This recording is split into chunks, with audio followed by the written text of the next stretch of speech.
Hello viewers, আসসালামু আলাইকুম। কেমন আছেন সবাই? আশা করি সকলে অনেক অনেক ভালো আছেন।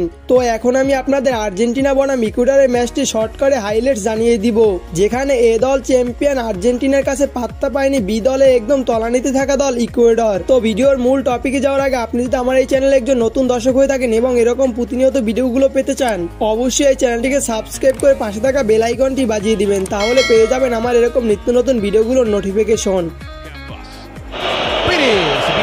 Su atención va Pérez, bien Pérez, sigue le pega y está Pérez. Video শুরুতে আপনারা যারা মেসির ফ্যান এবং আর্জেন্টিনাকে ভালোবাসেন তারা অবশ্যই এই ভিডিওতে কমেন্ট করে জানিয়ে দিবেন। খেলার প্রথম অর্ধে 40 মিনিটের মাথায় রদ্রিগো ডিপলের কাছ থেকে আসে আর্জেন্টিনার প্রথম গোল এবং তারা এগিয়ে যায় 1-0-তে।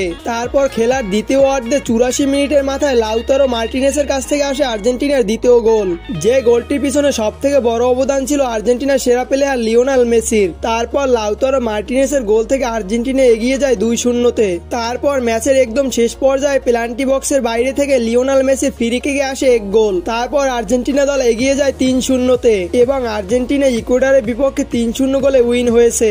তো ভিউয়ার্স, আমরা এই ভিডিওর একদম শেষ পর্যায়ে চলে এসেছি। আপনি যদি এরকম প্রতিনিয়ত ভিডিওগুলো পেতে চান, অবশ্যই চ্যানেলটিকে সাবস্ক্রাইব করে রাখবেন। তো দেখা হবে পরবর্তী কোনো ভিডিওতে। ভালো থাকবেন এবং নিজের টেক কেয়ার করবেন। Vamos Argentina, vamos.